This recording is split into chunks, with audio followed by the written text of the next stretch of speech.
अस्सलाम वालेकुम students, my name is doctor Farooq. आज हम business research method and techniques के लेक्चर 2 का जो कंटेंट है उसके बारे में बात करेंगे। आज हम ये जानेंगे कि बिज़नेस रिसर्च मेथड के प्रिंसिपल्स और प्रोसेस क्या हैं। बिज़नेस का डिसीजन मेकिंग में जो बिज़नेस रिसर्च होता है उसका डिसीजन मेकिंग में क्या रोल होता है। रिसर्च क्वेश्चंस कैसे बनाए जाते हैं, रिसर्च ऑब्जेक्टिव्स हाइपोथेसिस कैसे बनाए जाते हैं, सैम्पलिंग की टेक्निक्स क्या हैं और आपको जो प्रोजेक्ट दिया गया है उसकी अपडेट मैं आपको क्लास के दौरान आपसे लूँगा। लेकिन इस ये जो लेक्चर्स हैं इनका बेसिक पर्पस बहुत सिंपल है। वो ये है कि आपको आइडिया होना चाहिए कि आप लोग क्या पढ़ रहे हैं। तो सबसे पहले business research process and principles में सबसे जो क्लियर बिजनेस का जो भी रिसर्च होगा उसका पर्पस क्लियर होना बहुत जरूरी है। उसके बदले में जो बेसिक रिसर्च होता है जो यूनिवर्सिटीज में लोग करते हैं उसके लिए पर्पस इतना क्लियर ना भी हो तो कोई मसला नहीं है, क्योंकि बेसिक रिसर्च है। हो सकता है आप एक वैक्सीन बना रहे हैं, हो सकता है आप कोई परिंदों की किस्म जानना चाह रहे हैं, कैंसर की कोई दवाई कर रहे हैं। तो ये एक ऐसी चीज़ है जो कि नॉलेज एडिशन के लिए है और वो मुसलसल चलता रहता है। लेकिन बिजनेस में जो रिसर्च होता है वो मोस्ट ऑफ द टाइम क्या होता है, वो क्लियरली डिफाइंड होता है, उसका ऑब्जेक्टिव बड़ा क्लियर होता है, उसमें बहुत से स्टेक होल्डर्स होते हैं। तो इस वजह से पहला जो प्रिंसिपल होता है बिजनेस रिसर्च का वो क्या होता है कि वो क्लियरली प्रॉब्लम आपको पता हो, आपके मैनेजर को पता हो और उसके बारे में वो सोल्यूशन जानना चाह रहे हो। तो आपको पता होता है कि आपने उसके लिए आपने एक रिसर्च प्रपोजल बनाना है, बहुत सी टीम्स को प्रेजेंट करना है, उसके लिए फंडिंग लेनी है, डाटा कलेक्शन करना है, फिर उसके बाद आपने उसकी सैम्पलिंग डिज़ाइन करनी है, इंस्ट्रूमेंट का पैरेलल टेस्ट करना है, डाटा कलेक्ट करके एनालाइज करके और रिपोर्ट बनाना है। ये बेसिक प्रोसेस है जो कि आप सब स्टूडेंट्स को क्लियरली पता होना चाहिए। किसी भी रिसर्च का हो सकता है, जो रिसर्च यूनिवर्सिटीज़ में होती है, जो बेसिक रिसर्च होती है उसमें भी होता है, लेकिन बिजनेस में खास तौर पर पर्पस का बहुत क्लैरिटी होना ज़रूरी है, क्वेश्चंस का क्लियर होना बहुत ज़रूरी है। तो आप ये देख लीजिएगा कि आपने पहले से ही अपनी फाइंडिंग्स का जो तरीकाकार है, जो ड्यूरेशन है, वो बिज़नेस में बड़ा इम्पोर्टेंट है। फॉर एग्ज़ाम्पल अगर एक बंदा कहे कि हमने अपने साल के टारगेट्स अचीव करने हैं, सेल्स के ऊपर वो रिसर्च कर रहा है, तो उस तहकीक को लाज़मी जो है ना, कहीं न कहीं साल से पहले ही ख़त्म होना चाहिए ताकि उसका फ़ायदा भी हो सके। अगर आप 2023 का अपना सेल्स देखना चाह रहे हैं, 2024 का सेल देखना चाह रहे हैं, तो उसकी जो रिसर्च है वो जून तक हो जानी चाहिए ताकि साल ख़त्म होने तक उस रिसर्च की फाइंडिंग्स का भी फ़ायदा हो।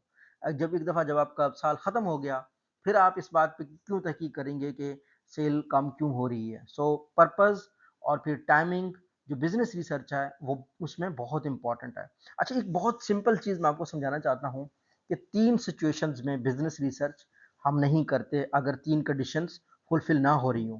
पहली चीज़ क्या होती है कि हम किसी भी चीज़ के ऊपर में हम एक पर्पज़ अपना डिफ़ाइन करते हैं कि हमने ये वाला रिसर्च करना है। अगर हम ये देखते हैं कि क्या ये पहले तो नहीं हुआ, ये ऐसा तो नहीं है कि मैं मैनेजर हूँ, पहले कोई और मैनेजर था वो करके गया हो। अगर वो करके गया है तो हम उसका सारा डेटा देखेंगे, तो उस मसले को दोबारा से तहकीक करने की, उस पे पैसे स्पेंड करने की ज़रूरत नहीं है, राइट? पहली चीज़ ये होती है। दूसरी चीज़ ये होती है कि क्या जो रिसर्च है उसका जो फ़ायदा होगा, जो उस पे खर्चा होगा, वो कम होना चाहिए फ़ायदे से, यानी फ़ायदा ज़्यादा होना चाहिए। अगर हमें ऐसा लगे कि कोई रिसर्च है उसमें खर्चा ज़्यादा है, फ़ायदा कम है, तो हम उस रिसर्च को नहीं करते। और तीसरी चीज़ बिज़नेस रिसर्च में हमने ये बहुत ही लाज़मी तौर पर देखना है कि जो रिसर्च हम करने जा रहे हैं, उसमें जब हम उसको इम्प्लीमेंट करेंगे तो हमारे पास इम्प्लीमेंटेशन का ड्यूरेशन हो। ये ना हो कि वो रिसर्च का दौरानिया बहुत लंबा हो और उसके जो फ़ायदा लेने का मौका हो, वो बहुत कम हो। तो ये ना हो कि जब उस रिसर्च के रिज़ल्ट से फ़ायदा लेने का वक़्त आ जाए, तब तक बहुत देर हो चुका हो। ठीक है? तो ये बिज़नेस रिसर्च के बेसिक प्रोसेस हैं एंड प्रिंसिपल्स हैं। अच्छा, डिसीजन मेकिंग में बिजनेस का रिसर्च कैसे यूज होता है? सबसे पहली बात होती है इन्फॉर्म्ड चॉइसेस होते हैं। अब अगर इस टाइम पे टेलीनॉर का सीईओ अगर डिसीजन लेना चाहे कि पाकिस्तान में हम कहाँ-कहाँ पे सेल साइट्स लगाएँगे, कहाँ-कहाँ पे हम 5G को लगाएँगे, तो उसको सबसे पहले ये पता होना चाहिए कि कहाँ पे पढ़े-लिखे लोग ज़्यादा हैं, कहाँ पे यूनिवर्सिटियाँ ज़्यादा हैं, कहाँ पे 5G ज़्यादा यूज़ हो सकता है, ठीक है? अगर वो फैसलाकुन डिसीजन लेगा, इन्फॉर्म्ड डिसीजन लेगा रिसर्च करके, उसको प्रॉफिटेबल होगा। इस वक़्त अगर दुनिया की कोई बाहर की कंपनी पाकिस्तान में आना चाहती है, तो पहले पाकिस्तान की मालूमात लेगा, तो तभी जाके बेहतर डिसीजन पे पहुंचेगा। तो रिसर्च का जो सबसे पहला रोल होता है वो इन्फॉर्म चॉइस होता है। मैं आपके साथ शेयर करूंगा, मैं टेलीनॉर में करता रहा हूँ, यूफोन में, जोंग में। तो जब इजी पैसा टेलीनॉर जब बना रहा था तो उन्होंने बीसीजी कंसल्टेंट्स के साथ एक प्रोजेक्ट रखा था। वो केस स्टडी मैं आपको क्लास में शेयर कर दूंगा आपके साथ कि किस तरीके से उन्होंने एक इन्फॉर्म डिसीजन लिया है कि इजी पैसा को हमने पाकिस्तान में बनाना है। यही रीजन है कि 2008 में बना हुआ इजी पैसा आज 2023-24 में भी अवेलेबल है। तो दूसरे चीज़ें जो रिसर्च की डिसीजन मेकिंग का है वो ये है कि हम रिस्क जो है ना हमारा कम हो जाता है, ठीक है। अगर आप लेट से अगर आपको पता हो कितना आपको लॉस हो सकता है, अगर आपकी प्रेडिक्शंस हैं, अगर आप मार्केट को जानते हैं तो आपका रिस्क कम हो जाता है। तीसरी चीज़ क्या होती है कि आप स्ट्रेटजीज बेहतर बना सकते हैं, आप लोगों से बेहतर तौर पर बात कर सकते हैं। और आजकल जो डाटा है वो कहते हैं न्यू ऑयल है, जिसके पास इंफॉर्मेशन है उसको दूसरों के ऊपर एक एज होता है, कंपेटिटिव एज होता है, यानी वो दूसरों से बेहतर तौर पर सोच सकता है, दूसरों से बेहतर तौर पर काम कर सकता है। तो ये 4 रोल होते हैं, यानी इन्फॉर्म्ड डिसीजंस होते हैं, रिड्यूस रिस्क होते हैं, इम्प्रूव स्ट्रेटजीज होते हैं, कंपेटिटिव लैंडस्केप, आपको कंपेटिटिव एडवांटेज मिल जाता है अगर आप रिसर्च के थ्रू डिसीजंस कर रहे हैं, ठीक है। अब hopefully role of research in decision making आपको क्लियर हो गया होगा। तो जिस तरीके से हमने कहा था कि बिजनेस रिसर्च प्रोसेस में सबसे पहला जो काम होता है वो क्या होता है कि आप रिसर्च क्वेश्चंस बनाते हैं। वो आपके बड़ी क्लियर होनी चाहिए कि आप क्या चाहते हैं रिसर्च से, ठीक है। आपका प्रॉब्लम क्या है और क्या वो ओपन एंडेड है या क्लोज एंडेड है, वो कौन लोग हैं जो आपको सवाल का जवाब दे सकते हैं, ठीक है। और अब फॉर एग्जांपल मैंने एक मिसाल यहाँ पे लिखी है कि how does customer satisfaction impact repeat business. तो उसके लिए आप रिसर्च क्या करेंगे कि आपने जो आपके पास कस्टमर आए हैं, आपने सबसे पहले तो उन लोगों को देखना है कि एक बंदा जा रहा है, वो कह रहा है मैं सेटिस्फाई हूँ, तो आपने ऐसे लोगों पे तहकीक करना है कि क्यों क्या वो वापस आते हैं या नहीं आते। आपने एक बेस सेलेक्ट करना है। ऑब्वियसली जो मेथडोलॉजीज आप इस चीज़ में सीखेंगे इस कोर्स में, वही मेथडोलॉजीज आप ऑप्ट करेंगे। इस वक्त अपवर्क पे, फाइवर पे बहुत सी ऐसी जॉब्स हैं जो कि आपको लोग रिसर्च के लिए हायर कर सकते हैं, जहाँ से आप पैसे भी कमा सकते हैं। आप अभी भी से रिसर्च कर सकते हैं, भले आप अभी अपने जो डिग्री है उसकी ड्यूरेशन में है।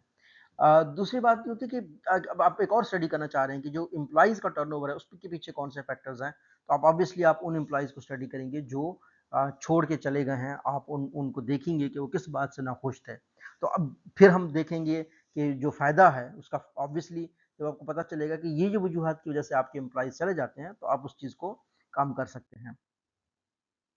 अच्छा, रिसर्च क्वेश्चंस के साथ-साथ ऑब्जेक्टिव्स भी बड़े क्लियर होने चाहिए। ऑब्जेक्टिव्स जो होते हैं रिसर्च के, वो बेसिकली रिसर्च का गोल और इंटेंट होते हैं, और इसमें हम हाइपोथेसिस बनाते हैं बड़े क्लियर कट कि किस तरीके से। अब यहाँ पे मैंने एक एग्जांपल दी है, to improve customer service our research objective is to identify factors affecting customer satisfaction. और hypothesis is that improving response time will lead to higher satisfaction.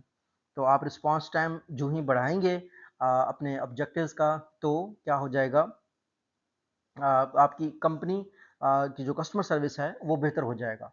ये आप देख लीजिएगा, बहुत ही इसके ऊपर आपको अभी भी रिसर्च इस तरह के बड़े मिलेंगे कि जहाँ पे लोग कहते हैं कि हमने जो है ना अपना जो टर्न अराउंड टाइम था, वो पहले हम 1 दिन के बाद अपने कस्टमर को रिस्पॉन्स देते थे, हमने उसको 3 घंटे कर दिया, तो कस्टमर बड़े खुश हो गए।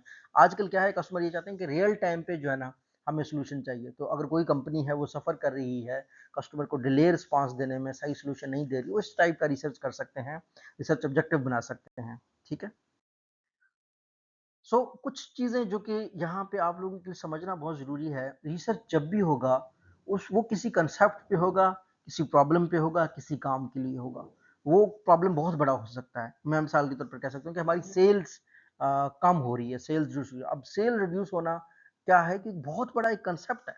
अब सेल रिड्यूस होने के बहुत सारे कुछ वेरिएबल्स होते हैं जो लिटरेचर में पहले से आइडेंटिफाई हो चुके होते हैं। ऐसी चीज़ों को वेरिएबल कहते हैं, वो वेरी कर रहे होते हैं। आप जिस तरीके से एम्प्लॉइज़ का खुश होना, ये एक फैक्टर है, ये एक कंसेप्ट है। इसके मुख्तलिफ वेरिएबल्स हो सकते हैं कि एम्प्लॉइज़ का जो सैटिस्फैक्शन है, वो जनाब उनको अच्छी सैलरी मिल रही है, उनको अच्छा माहौल मिल रहा है, उनका बॉस अच्छा है, कुछ वेरिएबल्स हो सकते हैं। तो वेरिएबल्स का रिसर्च में जानना बहुत ज़रूरी है, ठीक है? तो हम ये कह सकते हैं कि वेरिएबल क्या होता है, यहाँ पे मैंने इसकी डेफिनेशन लिखी है। A variable is a property that takes on different values, putting it redundantly, a variable is something that varies, ठीक है।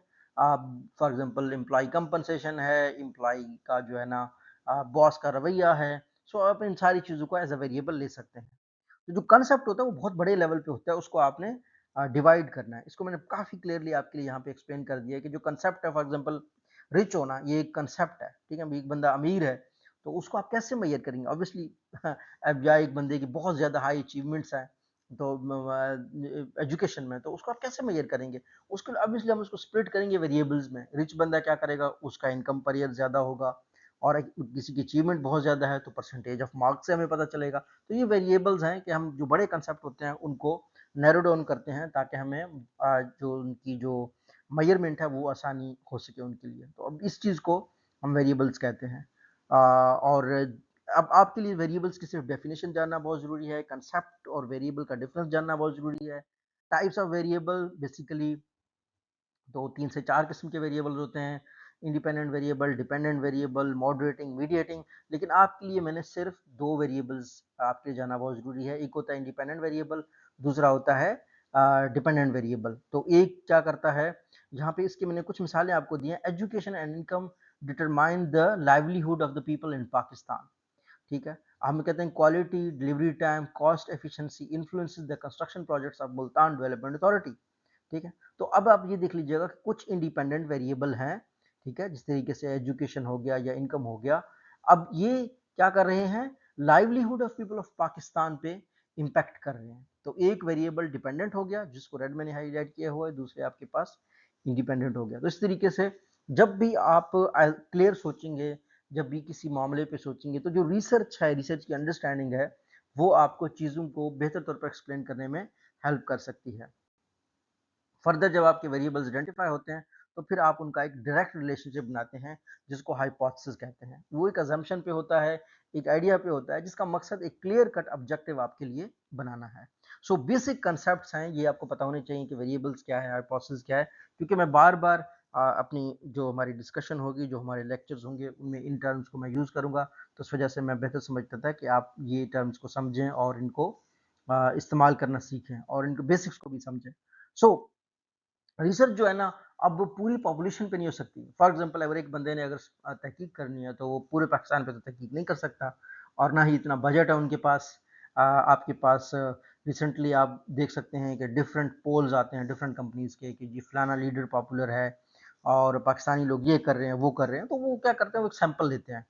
सैंपल क्या होता है कि पॉपुलेशन से आप जो है ना कुछ लोगों को लेते हैं, आपको लगता है कि ये इतने लोग रिप्रेजेंट करेंगे एक पॉपुलेशन को।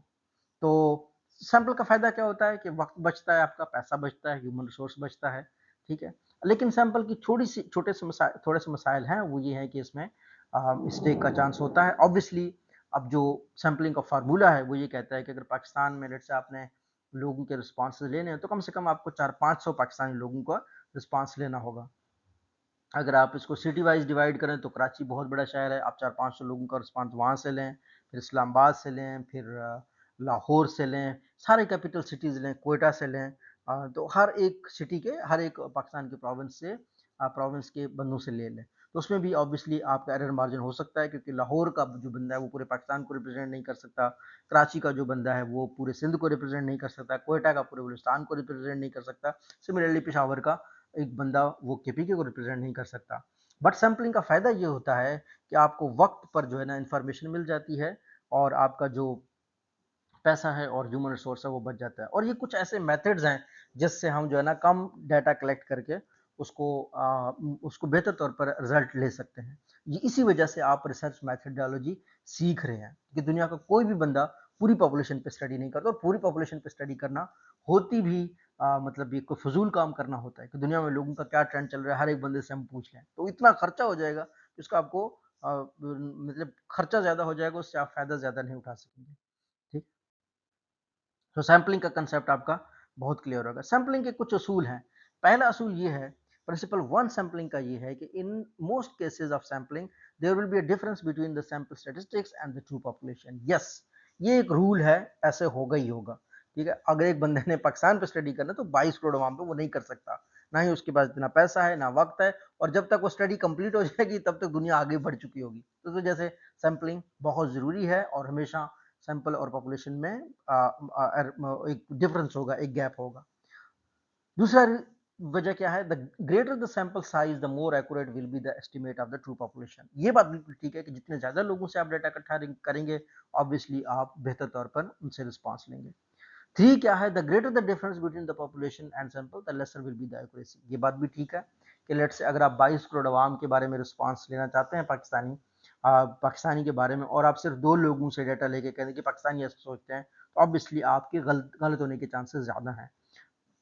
अगर आप 22 करोड़ 25 करोड़ लोगों के बारे में राय जानना चाहते हैं और आप 1 लाख लोगों का रिस्पांस इकट्ठा करें तो ऑब्वियसली कह सकते हैं कि आपने अच्छा रिस्पांस रेट इकट्ठा किया। तो ये सैम्पलिंग के बेसिक उसूल हैं जो आपको पता होने चाहिए। अच्छा, ये यहाँ पे मैंने लिखा है कि जब भी आप सैंपल साइज किसी भी स्टडी का आप बनाएंगे तो आपके लिए इन चीज़ों को मद्देनजर रखना बहुत ज़रूरी है। अच्छा, टाइप्स ऑफ सैम्पलिंग होती हैं, बेसिकली दो होती हैं। एक होती है प्रोबेबिलिटी सैम्पलिंग, दूसरा होता है नॉन प्रोबेबिलिटी सैम्पलिंग। तो प्रोबेबिलिटी का जिस तरीके से एक नाम से वाज़ेह है कि आप गालिबन कुछ चांसेस होते हैं। प्रोबेबिलिटी का मतलब ये होता है कि आप जो सैंपल सेलेक्ट कर रहे हैं उसमें पॉपुलेशन के हर मेंबर के पास बराबर चांस है। ठीक है, फॉर एग्जांपल एक बॉक्स में मैं 500 छोटी बॉलें लेता हूँ और उनमें से मैं एक सेलेक्ट करता हूँ हाथ मार के। ठीक है, सो चांसेस ये होते हैं कि उन 500 में से हर बॉल के पास बराबर चांस है। ठीक है, एक बाल्टी के में बॉक्स में बॉल लेके एक बॉल में चूज करता हूँ तो वो प्रोबेबिलिटी सैंपलिंग होती है। नॉन प्रोबेबिलिटी सैंपलिंग ये होती है कि हर किसी के पास चांस नहीं होता। तो ऐसी सैंपलिंग जिसमें हर किसी के पास चांस नहीं होता वो नॉन प्रोबेबिलिटी होती है। और प्रोबेबिलिटी सैंपलिंग हम तभी कर सकते हैं जब हमारे पास एक पॉपुलेशन है सर्टन, जिस तरह के मुल्तान में सारे यतीम बच्चे, अगर उन सब की हमारे पास लिस्ट है कागज के ऊपर तो हम में से किसी भी बच्चे को रेंडमली सिलेक्ट करके उससे कुछ मालूमात ले सकते हैं। लेकिन अगर लिस्ट ही नहीं है तो फिर हमें जो भी यतीम बच्चा मिलेगा उसके हम आगे देखेंगे कि नॉन प्रोबेबिलिटी सैंपलिंग की क्या टेक्निक्स हैं। बट बेसिक डिफरेंस आपको हमेशा के लिए याद रहनी चाहिए कि जो प्रोबेबिलिटी सैंपलिंग है उसमें पॉपुलेशन के हर बंदे के पास चांस होता है और जो नॉन प्रोबेबिलिटी सैंपलिंग होता है उसमें हर बंदे के पास सेलेक्ट होने का, अपनी राय रखने का चांस नहीं होता। तो प्रोबेबिलिटी सैंपलिंग की किस्में हैं, सिंपल रैंडम सैंपलिंग है, स्ट्रैटिफाइड रैंडम सैंपलिंग है, क्लस्टर सैंपलिंग है, सिस्टमैटिक सैंपलिंग है, इसको हम एक्सप्लेन करेंगे। कोटा सैंपलिंग है नॉन प्रोबेबिलिटी में, एक्सीडेंटल सैंपलिंग है, जजमेंटल सैंपलिंग है, स्नोबॉल सैंपलिंग है। तो सबसे पहले हम देखते हैं कि जी प्रोबेबिलिटी सैंपलिंग की मैंने यहाँ डेफिनेशन आप लोगों के लिए लिख दी है कि probability sampling means that every member of the population has a chance of being selected. ठीक है, प्रोबेबिलिटी थ्योरी को फॉलो करता है ये। Non probability sampling means that every member of the population does not have a chance of being selected. ठीक है, तो probability theory को ये फॉलो नहीं करता। तो प्रोबेबिलिटी सैंपलिंग में सबसे पहली चीज क्या आ जाती है? सिंपल रैंडम सैंपलिंग, बहुत कॉमनली यूज हो जाता है। Most commonly used method step, identify number of population, decide sample size, select using fish bowl draw और any such specified random technique जो कि लोग यूज करते हैं, जिस तरीके से मैंने आपको मिसाल दी थी। दूसरा क्या है? स्ट्रैटिफाइड रैंडम सैंपलिंग है। इसमें आप क्या करते हैं? आप स्टार्टर्स बनाते हैं। ठीक है, और उसके बाद तीसरा ऑप्शन आपके पास आ जाता है क्लस्टर सैंपलिंग का, जिसमें आप डिफरेंट क्लस्टर्स बनाते हैं। ये भी एक रैंडम सैंपलिंग का तरीका है। अगर आप क्लस्टर्स में फॉर एग्जांपल आपके पास एरिया वाइज आप क्लस्टर्स बना सकते हैं कि डीजी को नॉर्थ क्लस्टर है, आपका साउथ है। और आखिर में क्या आ जाता है? सिस्टमैटिक सैंपलिंग, जिसमें पॉपुलेशन का आप एक खास नंबर सेलेक्ट करते हैं। जिस तरीके से आपके पास सारे लोगों के शनाख्ती कार्ड नंबर हो, आपके हर 10वें शनाख्ती कार्ड के नंबर से मैंने डाटा कलेक्ट करना है। ठीक है, या आप किसी एरिया में जाके घरों में लोगों से इंटरव्यूज ले रहे हैं, हाउस होल्ड की जिंदगी कैसे गुजारते हैं, आप ये चूज करें कि मैंने हर 5वें घर को जाकर घर से जाकर डाटा कलेक्ट करना है। इसका इससे फायदा ये होता है कि आपकी जो रिसर्चर की जो चॉइस है वो जो है ना, जो रिसर्चर की बायसनेस है वो खत्म हो जाती है। जो रिसर्चर्स की मुहतसब रवैया यानी जो आपको अच्छा नहीं लगता, तो आप हो सकता है अगर आप वैसे ही रास्ते में जाते लोगों को इंटरव्यू करें, कोई आपको बुरा लगे, आप उसको चांस नहीं देंगे। लेकिन अगर आप प्रोबेबिलिटी सैंपलिंग यूज करते हैं तो क्योंकि वो एक सिस्टमैटिक तरीका है, वो एक रैंडम तरीका है जिसमें हर बंदे के पास चांस है, वो सिलेक्ट हो सकता है। इस वजह से रिसर्च में प्रोबेबिलिटी सैंपलिंग को हमेशा प्रेफर किया जाता है ओवर नॉन प्रोबेबिलिटी सैंपलिंग। और नॉन प्रोबेबिलिटी की कुछ इसमें है, जिस तरीके से कोटा सैंपलिंग है। Quota sampling is defined as a non-probability sampling method in which a researcher create a sample involving individual that represent a population। कि आप फॉर एग्जांपल आप ये कह सकते हैं कि यार मैंने जो है ना पाकिस्तान के लोगों को स्टडी करना है, कराची के इतने होने चाहिए, लाहौर के इतने होने चाहिए, पॉपुलेशन के मुताबिक हर बंदे का एक कोटा रखें, जिस तरीके से नाम से वाज़ेह है। एक्सीडेंटल सैम्पलिंग क्या है कि आप डाटा इकट्ठा करने गए, आपको जो भी बंदा मिला आपने उससे डाटा इकट्ठा कर लिया। ठीक है, आप टीचर ने कहा कि यार आप किसी भी फूड के बारे में, डीएचए के बारे में लोगों की राय पूछें। ठीक है, तो आप घर से बाहर निकले, आपको जितने जो भी बंदा मिला डीएचए के बारे में आप उससे रिस्पांस ले लिया। ठीक है, तो जजमेंटल सैंपलिंग ये क्या होता है? ये भी एक सैंपलिंग बिल्कुल नॉन प्रोबेबिलिटी सैंपलिंग है, जिसमें रिसर्चर अपने नॉलेज के मुताबिक उसको लगता है कि यार फलाना बंदा मेरे रिसर्च क्वेश्चन के बारे में मुझे जवाब दे सकता है, उससे डाटा इकट्ठा कर लेता है। तो उसमें रिसर्चर की खुद की बायसनेस आ सकती है। और आखिरी जो सैंपलिंग है वो स्नोबॉल सैंपलिंग है, जिसमें आप किसी के पास डाटा लेने जाते हैं, आप उससे कहते हैं कि अगर आप अपनी कैटेगरी के एक बंदे को जानते हैं, उसका मुझे बताएं तो मैं उससे मिल लेता हूँ। जिस तरीके से आप एक नर्स के बारे में, वो नर्स जो स्पेशल केयर यूनिट में ख्याल रखते हैं लोगों का, उन पर आपने डाटा इकट्ठा करना है, तो आपने क्या करना है, आपने एक से डाटा लिया, और अब ये है कि नर्स इतने कॉमन नहीं मिलेंगे आपको जो स्पेशल केयर यूनिट में कैंसर के मरीजों को देख रहे हैं, कोई खास मर्ज पे आप स्टडी कर रहे हैं, तो हो सकता है आप उनसे पूछें कि आपके साथ कौन सी नर्स होती हैं जो हेल्प कर सकती हैं। या मिसाल के तौर पर आप ये जानना चाहते हैं कि 1970s का जो वार हुआ था, उसमें जो अब तक जो लोग जिंदा हैं, उनमें से कौन सा अच्छा बंदा है जिसने पार्टिसिपेट किया। कोई बंदा आपको मिलेगा, तो आप उससे जब इंटरव्यू लें, सर्वे लें, फिर आप उससे पूछें कि दूसरा कोई बंदा है जिसको आप जानते हैं। तो स्नोबॉल सैंपलिंग मेनली यूज होता है उन जगहों पे जहाँ पे आपको रेफरेंस चाहिए होता है एक अपने रिस्पोंडेंट का, ताकि अगला बंदा वो आपको बताए। सो ये बेसिकली आपके सेकंड लेक्चर की चीज़ है। आई होप थोड़ी बहुत आपको क्लैरिटी होगी कि आप लोग क्या स्टडी कर रहे हैं इन लेक्चर्स में। और नेक्स्ट लेक्चर्स में अगर आपसे कोई क्वेश्चन हो गया, आपके प्रोजेक्ट की जो चीज़ें हैं वो क्लियरली हम डिस्कस करेंगे। इस लेक्चर का मकसद सिर्फ थोड़ी सी आप लोगों की क्लैरिटी बढ़ाना था, थोड़ा सा ये था कि आप गो थ्रू करें स्लाइड्स को बिफोर क्लासेस। और इसका एक मकसद ये भी है कि आप ब्रेनस्टॉर्म करें। हो सकता है कि आप किसी भी कंसेप्ट में मुझसे मुत्तफिक ना हो, आपको लगता हो कि यार इसको बेहतर तरीके से एक्सप्लेन किया जा सकता है, मुझे समझ नहीं है जिस तरीके से सर एक्सप्लेन कर रहे हैं। So I will also find out the ways how better I can explain, how better we can learn together. So that's all for lecture 2.